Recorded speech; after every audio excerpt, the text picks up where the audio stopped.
Guys, welcome back to law wizard. So हमने recently एक notification देखा था जो कि government of India ministry of railways का था, जिसमें दो पोस्ट हमें लॉ ग्रेजुएट्स के लिए देखने को मिली थी। One was the public prosecutor and the other was the chief legal assistant.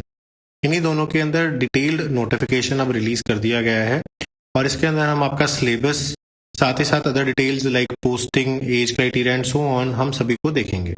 So let's without further adieu let's start with the video. सबसे पहले बात करते हैं the post of public prosecutor की। इसके अंदर हमने देखा था ये पे लेवल 7 सेंट्रल पे कमीशन के हिसाब से जो है पोस्ट को क्रिएट किया गया है एंड इसके अंदर आपको ये वाला पे स्केल मिलेगा जिसके अंदर आपकी बेसिक पे 44,900 रुपीज़ है। इसके ऊपर आपका डीएनएस अलाउंस और एचआरए, अगर आप हाउस रेंट अकोमोडेशन आपको मिलेगा अगर आप सरकारी घर नहीं लेते। साथ ही साथ मैंने आपको ये भी बताया था कि क्योंकि गवर्नमेंट ऑफ इंडिया ने सभी पोस्ट के अंदर पब्लिक प्रोसिक्यूटर का पे स्केल 7 सीपीसी से 9 या 10 सीपीसी कर दिया, depending on the department and depending where the posting is. तो आपका ये जो 44,900 का बेसिक पे है ये जल्दी 53,100 या 56,100 आपको देखने को मिल सकता है। So now let's see what are the syllabus topics that are included for this examination. तो लीगल कंसेप्ट्स की बात करें तो इसके अंदर आपका जो natural and legal personality, legal status of animals, unborn dead person, जो कि आप देखते हो कॉन्स्टिट्यूशनल लॉ में और साथ ही साथ जूरिस्प्रूडेंस में, वो सारे की सारी चीज़ें आ जाएंगी। उसके बाद ओनरशिप, पोजेशन और जो स्टेट है, स्टेट की डेफिनेशन क्या है, काइंड ऑफ राइट्स क्या है, एसेंशियल एलिमेंट्स क्या है जो आपको स्टेट बनाता है, ये सारी चीज़ें आपको मिल जाएंगी। उसके बाद क्रिमिनोलॉजी एंड पिनोलॉजी का जो आपका सब्जेक्ट है वो इसके अंदर पूरा का पूरा कवर होगा, जिसके अंदर वाइट कॉलर क्राइम्स और इकोनॉमिक क्राइम्स जो हैं वो भी आपके कवर होंगे apart from other things. And साथ ही साथ जो रिफॉर्मेटिव थ्योरी है जो हमारे यहाँ पे चलाई जाती है ताकि वापस से सोसाइटी के अंदर इंटीग्रेट किया जा सके उस पर्सन को जो कि जिसने कोई क्राइम किया है, that will also be asked. उसके बाद जनरल प्रिंसिपल्स ऑफ क्राइम आगे जो कि आपका आईपीसी का पार्ट है, जिसके अंदर एक्टस रिया और आपका नेग्लिजेंस का कंसेप्ट, उसके बाद टॉर्ट्स और क्राइम, उसके बाद मेंस रिया यानी कि इंटेंशन, फिर common intention, criminal conspiracy, attempt, abetment, ये सारी चीज़ें आ जाएंगी। उसके बाद जनरल एक्सेप्शन जो आईपीसी की होती थी और अब भारतीय न्याय संहिता 2023 के अंदर चली गई। उसके बाद ऑफेंसेस अगेंस्ट ह्यूमन बॉडी, जिसके अंदर आपके murder, homicide, culpable homicide not amounting to murder, उसके बाद dowry, suicide, miscarriage, attempt to suicide, abduction, ये सारी चीज़ें आ गई। उसके बाद offences of property and other offences में आपका theft, breach of trust, misappropriation of property, stolen goods, receiving stolen goods, cheating, criminal trespass, ये सारी चीज़ें आ गई। उसके बाद क्रिमिनल जस्टिस एडमिनिस्ट्रेशन के अंदर क्लासेस ऑफ क्रिमिनल कोर्ट जो आपका सीआरपीसी का पार्ट होता था अब बीएनएसएस का पार्ट है। उसके बाद जुरिसडिक्शन ऑफ इंडिया, फिर पब्लिक प्रोसिक्यूटर्स का स्पेशल टॉपिक है जो सीआरपीसी के पुराने 25A के अंदर होता था, जिसको अब और इम्प्रूव कर दिया गया है, जिसमें डायरेक्टोरेट ऑफ प्रोसिक्यूशन के बाद डिप्टी डायरेक्टोरेट, उसके बाद असिस्टेंट डायरेक्टोरेट, उसके बाद पब्लिक प्रोसिक्यूटर्स, वो सारा का सारा दिया गया है, वो सारा का सारा आएगा। एंड क्योंकि पोस्ट भी आपकी पब्लिक प्रोसिक्यूटर है, this is something that you should have mastery upon. उसके अंदर एक्सपीरियंस कितना चाहिए एंड सो ऑन, वो सारी चीज़ें आएंगी। एंड उसके अंदर एक एक्सेप्शन है कि अपार्ट फ्रॉम एडवोकेट जनरल बाकी सभी लोग जो है वो डायरेक्टर प्रोसिक्यूशन के अंदर आते हैं, यानी कि हाईकोर्ट के भी पब्लिक प्रोसिक्यूटर्स या गवर्नमेंट प्लीडर्स आपके डायरेक्टोरेट ऑफ प्रोसिक्यूशन के अंदर होंगे except the learned advocate general.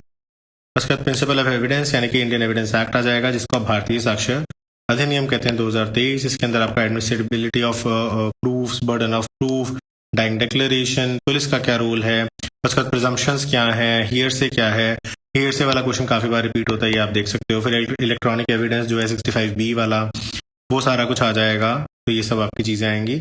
उसके बाद constitutional rights of the accused and arrested, इसके अंदर आपका जैसे डबल जियोपार्डी है या फिर आपका एक्स पोस्ट फैक्टो लॉ है, नार्को एनालिसिस आपसे ज़बरदस्ती नहीं कराया जा सकता, राइट अगेंस्ट सेल्फ इंक्रिमिनेशन हो गया कि आपको प्रेशराइज नहीं किया जाएगा, फेयर ट्रायल हो गया, वकील का राइट हो गया। उसके बाद आपका अगर कोई गलती किसी को अरेस्ट किया गया है तो कंपनसेशन लेने का अधिकार हो गया। ये सारी की सारी चीज़ें जो है इसके अंदर आपकी कवर होंगी। एंड साथ ही साथ इसमें अब नया टॉपिक जो ऐड हुआ है वो है फ्री लीगल एड का। तो फ्री लीगल एड किस तरह से आपको प्रोवाइड की जाती है, उसके अंदर क्या क्वालिफिकेशन है, पैनल के अंदर क्या है। अब आपने रिसेंटली इसके अंदर अमेंडमेंट हुई थी कि हर डिस्ट्रिक्ट के अंदर डिप्टी लीगल, जैसे पहले पैनल होता था, पैनल की जगह आपको पोस्ट क्रिएट कर दी गई थी, तो chief legal aid officer, deputy legal aid officer, assistant legal aid officer, इस तरीके से।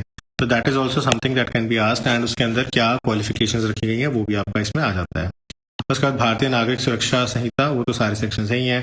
उसके बाद जो एडिशनल चीज़ें रहेंगी वो रहेंगी विद रिस्पेक्ट टू रेलवे, यानी कि railway protection force act, railway property unlawful possession act, ये सारी चीज़ें भी आपको देखनी है। और इसके अंदर अगेन 5 से 7 क्वेश्चन आपको एक्सपेक्ट कर सकते हो, यानी कि टोटल आपका 50 मार्क्स का ये एग्जाम 50 क्वेश्चन होंगे, जिसके अंदर से आपके ये मेजर इसमें कॉम्पोनेंट्स हैं, जिसमें आपको क्रिमिनल जस्टिस सिस्टम, और आपका कॉन्स्टिट्यूशनल राइट्स और साथ ही साथ ये जो रेलवे से रिलेटेड चीज़ें हैं ये आनी चाहिए, बिकॉज रेलवेज आपको एम्प्लॉय कर रहा है। अब अगर हम बात कर लेते हैं पोस्टिंग्स की, तो आपका जो आरआरबी बिलासपुर है, यहाँ पे आपको टोटल जो सीट्स हैं उसके अंदर 2 अनरिजर्व की हैं और 2 ही सीट्स इसमें हैं, तो आप यहाँ पे दे सकते हैं, आप पोस्टिंग मिल सकती है आपको, चॉइस अगर आपसे पूछी जाए तो आप ये भर सकते हैं। उसके बाद आरआरबी चेन्नई की अगर हम बात करें तो यहाँ पे अगेन पे लेवल 7 जनरल की हैं, 2 एससी की हैं, 1 एसटी की है, 1 ओबीसी एनसीएल की है, 1 ईडब्ल्यूएस की है और टोटल सीट्स यहाँ पे 12 अवेलेबल हैं।